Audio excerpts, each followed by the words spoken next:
एक समय की बात है, एक गांव का निवासी अपने जीवन से बहुत अधिक परेशान हो चुका था, क्योंकि उसे इतना समय बीतने के बाद, इतनी उम्र होने के बाद, वह अभी तक यह नहीं समझ पाया कि उसका जन्म क्यों हुआ है, उसके जन्म का मकसद क्या है, जिस कारण उसे अपना जीवन ही बोझ लगने लगा। यह दुनिया ही व्यर्थ है, ऐसा उसके मन में ख्याल आने लगा। वह इस जीवन में देख रहा था कि सारी तरफ दुनिया लगी है एक दूसरे को पछाड़ने में, कैसे आगे निकलना है, कैसे उसे पीछे करना है, बस।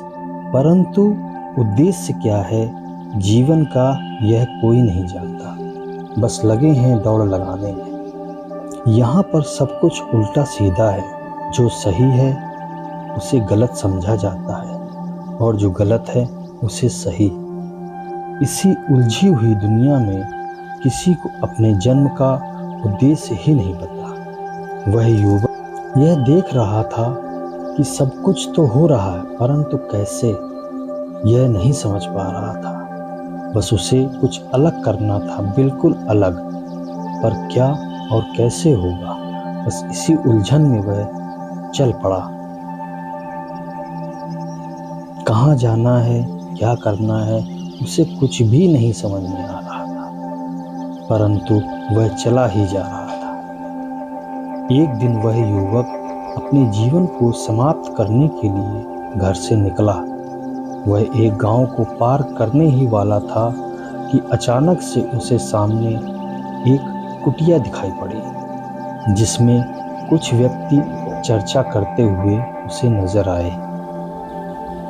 वह व्यक्ति वहां रुक गया। उसने देखा कि वहां पर एक बौद्ध भिक्षु कुछ उपदेश दे रहे हैं। उनके उपदेश को सुनकर वह व्यक्ति ने सोचा कि क्यों ना इन बौद्ध भिक्षु से ही अपने जीवन का मकसद पूछा जाए। हाँ, यही ठीक रहेगा, ऐसा उसके मन में ख्याल आया। उन बौद्ध भिक्षु ने उस व्यक्ति को देखा और अपने इशारे से उसे अपने पास बुलाया और कहा, यहाँ बैठो। उस व्यक्ति की आंखों में आंसू भरे थे और उसके मन में अनेकों सवाल उठ रहे थे। वह व्यक्ति वहां आकर बैठा और कहने लगा, हे गुरुदेव, क्या यह दुनिया ऐसी ही है? क्यों लगे हैं लोग एक दूसरे को आगे पीछे करने में? सभी झूठ, छल और कपट करने में लगे हैं। हे गुरुदेव, जो सही है वही इस दुनिया में गलत साबित हो रहा है, और जो छल कपट करके अपना जीवन यापन कर रहा है वह ही सबसे सही है। किसी को अपने जन्म का कारण ही नहीं पता, बस लगे हैं दुनिया की इस दौड़ में। परंतु ऐसा क्यों है गुरुदेव? मैं इसी उलझन में अपना घर, अपना सारा कारोबार छोड़कर, परिवार छोड़कर यहाँ तक आ पहुँचा हूँ। आप तो अंतर्यामी हो, आप तो सब जानते हो। क्या आप मुझे मेरे इस जीवन का उद्देश्य समझा सकते हो? क्या आप मेरी इस उलझन को सुलझा सकते हो? कुछ देर बौद्ध भिक्षु शांत होकर रहे। इसके बाद उन्होंने जवाब दिया, हाँ बिल्कुल। क्या तुम अपने परिवार से परेशान हो? क्या तुम्हारी माँ और तुम्हारी पत्नी की एक दूसरे से नहीं बनती? वो दोनों एक दूसरे से बिल्कुल विपरीत हैं। यह दुनिया तुम्हारे काम की नहीं लग रही। यह जीवन तुम्हें नश्वर लगने लगा है। क्या तुम अपने इस जीवन को समाप्त करने में लगे हो? यह बातें सुनकर उस युवक को बड़ा आश्चर्य हुआ। वह युवक उस बौद्ध भिक्षु से पूछने लगा, हे गुरुदेव, आपको सब कैसे पता चला? मैंने तो आपको कुछ भी नहीं बताया। मैं तो अपने जीवन को ही समाप्त करने निकला था। वह तो आपका आश्रम दिखा तो मैं यहाँ रुक गया। उस युवक की सारी बात सुनने के बाद बौद्ध भिक्षु ने कहा, बस इतनी सी ही तो बात है। ऐसा इसलिए है कि हम सब लोग एक दूसरे के किसी न किसी तरह से गुलाम है। यहाँ पर बैठे सभी लोग किसी न किसी के गुलाम हैं। यहाँ तक कि मैं भी किसी का गुलाम हूँ, तुम भी किसी के गुलाम हो, और यहाँ बैठे सभी लोग किसी न किसी के गुलाम ही हैं। बेटे, यह संसार ऐसे ही चलता है और ऐसे ही चलता रहेगा। जिस जीवन को तुम व्यर्थ समझ रहे हो वह व्यर्थ नहीं है, बस तुम गुलामी में अपने जीवन को जी रहे हो। इसलिए तुम अपने जीवन को समाप्त करने के लिए इधर उधर भटक रहे हो। उस भिक्षु की यह बात सुनकर युवक को बहुत क्रोध आया और वह कहने लगा, मैं किसी का भी गुलाम नहीं हूँ, मैं तो अपने आप को बहुत ज्ञानी समझता हूँ और अभी तक मैं आपको भी बहुत ज्ञानी समझ रहा था, परंतु आप तो बिल्कुल मूर्ख निकले और अब मैं आपके सामने ही अपने शरीर का त्याग कर लूंगा।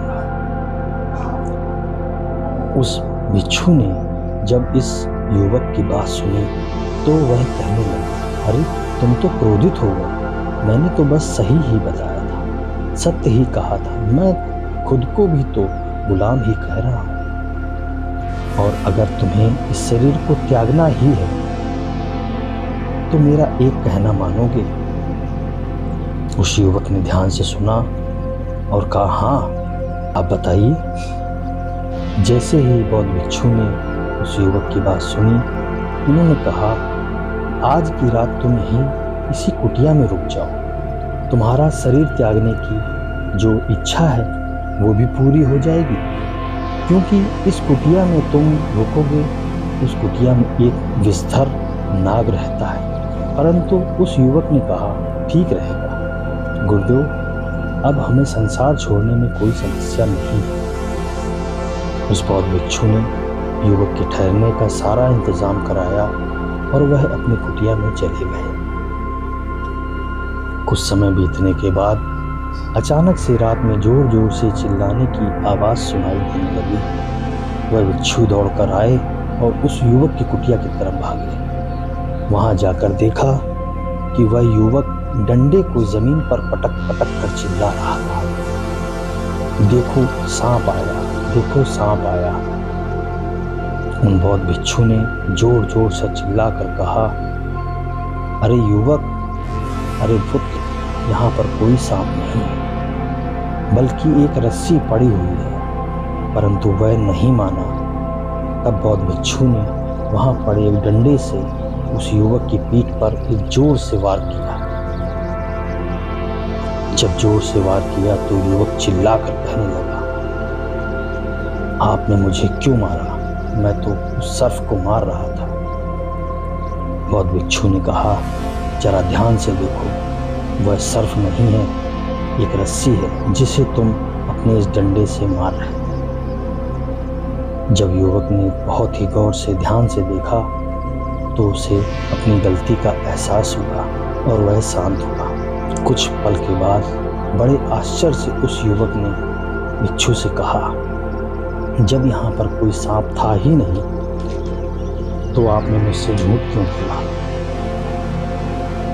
युवक ने यह बात कही और भिक्षु ने उत्तर दिया, मैं वही समझाने का प्रयास कर रहा था कि हम हमेशा बाहरी दुनिया को भी तो देखते हैं और उसी की सुनते हैं। अपने भीतर कभी किसी ने झांकने का प्रयास ही नहीं किया। हम क्या कर रहे हैं कभी सोचा ही नहीं। क्या हम जितना दूसरों के बारे में सोचते हैं उतना कभी अपने बारे में जानने का प्रयास किया है? क्या यह जानने की जिज्ञासा हुई है? इसी वजह से हम सब ही दुखी हैं और खुद के गुलाम बनकर बैठे हैं। हमें इसके बारे में कुछ पता ही नहीं तो हम गुलाम कैसे हो गए? बेटे, हमें हमारी इच्छाओं ने ही हमें गुलाम बनाकर रखा है। कोई क्रोध तो कोई अपनी प्रसन्नता का गुलाम है, कोई अपने रुतबे का गुलाम है तो कोई समाज का गुलाम है। मेरे बेटे, तुम भी इनमें से किसी न किसी के तो गुलाम हो ही। जब मैंने तुमको गुलाम कहा तो तुम्हें भी तो क्रोध आया, हुए ना तुम गुलाम? ऐसा बौद्ध भिक्षु ने उनसे पूछा। परंतु मेरे बेटे, सबको प्रेम, दया और अपनापन चाहिए, वो भी अपने हिसाब से, परंतु वह कैसे संभव है? हाँ गुरुदेव, आप सही कह रहे हैं, उस युवक ने जवाब दिया। पूरे जीवन में सिर्फ समाज को ही तो देखा है, अपने आप को देखने का कभी समय ही नहीं मिला, और जब समय मिलेगा तब तक बहुत देर हो चुकी होगी। अपने आप को भीतर से पहचानो, बौद्ध भिक्षु ने कहा, तभी अपने को स्वतंत्र कर पाओगे और खुद को खुद की गुलामी से बचाओ और स्वतंत्र हो जाओ। दोस्तों, उम्मीद है यह वीडियो आपको ज़रूर पसंद आया होगा और आपको इससे एक नया समाज देखने का मौका मिला। अगर आपको यह वीडियो पसंद आया हो तो please like, share and subscribe करना ना भूलें और कमेंट करना ना भूलें कि आपको यह वीडियो कैसा लगा।